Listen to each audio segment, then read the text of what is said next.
Сәлеметсіңдер ме балалар? 3 сынып қазақ тілі пәні. 39 сабақ сағаттың шығу тарихын зерттеймін. Тура және ауыспалы мағыналы сөздер тақырыбы. 9 жаттығу жұмбақты оқып шешуін тап. Таңдайы тақ-тақ, талмайтын неткен жақ. Бір өзінде екі тіл, сөйлемейді бірақ. Жұмбақтың жауабы саға де балалар. Ал енді балалар төменде берілген тапсырмаларды орындайық. Жұмбақтағы қарамен берілген сөздерге назар аудар. Бұл сөздер нені білдіреді? Балалар, жұмбақта қарамен берілген сөздер таңдайы, жақ, тіл деген сөздер. Бұл сөздер адам мүшелерінің атауы. Бірақ бұл жерде ауыспалы мағынада қолданылған. Бұл жерде сағаттың тілі мен жақ сөздері адамның сөйлеу мүшелері емес, сағаттың бөлшектерін білдіреді, балалар. Келесі, тіл сөзі қандай мағыналарда қолданылады дейді.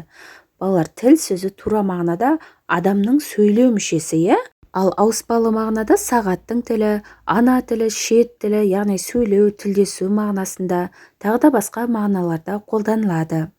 Сағат не үшін керек? Сағат уақытты білу үшін керек, балалар.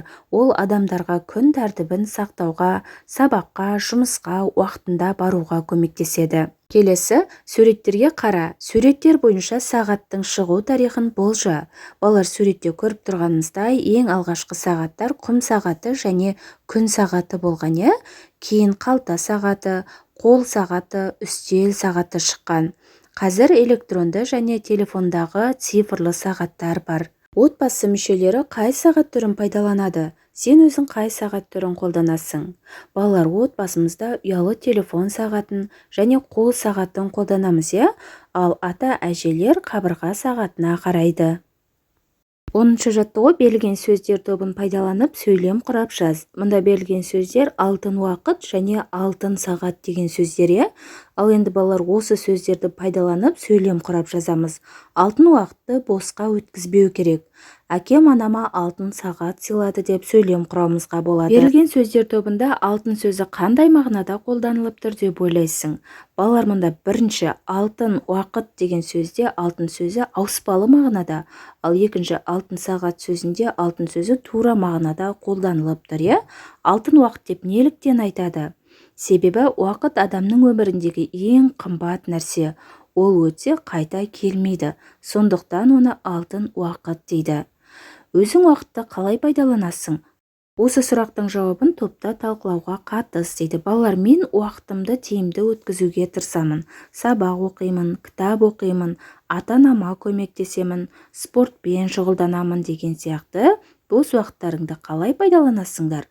Осы сұрақтың жауабын топта талқылауларыңа болады. 11 жаттығу тиісті тыныс белгісін қойып, өлеңді көшіріп жаз. Жаз көрпені кісі күт, қонақ келсе үйге құт. Жаз әріпті сандарды, жазу өнер сындарлы. Өлең балдырған журналынан алынған екен, балалар. Мінеки балалар, өлеңдегі тыныс белгілерін қойдым. Ал енді төменде берілген тапсырмаларды орындайық. Қарамен берілген сөздердің мағынасын түсіндір дейді. Балалар, өлеңде қарамен берілген сөздер жаз деген сөздер.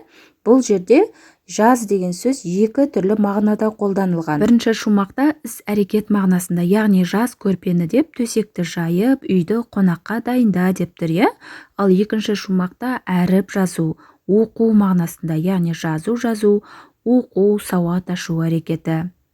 Өзің үйге келген қонақты қалай қарсы аласың? Ойыңмен бөліс. Мен үйге келген қонақты жылы жүзбен қарсы аламын. Алдымен амандасамын, кейін орын ұсынып, шай беремін. Әдепті түрде сөйлесіп, көңілдерін көтеруге тырысамын деп жауап беруімізге болады. Мінекей балалар, осымен бүгінгі сабағымыз аяқталды. Сендерге барлық тапсырмалар түсінікті болды деген ойдамын.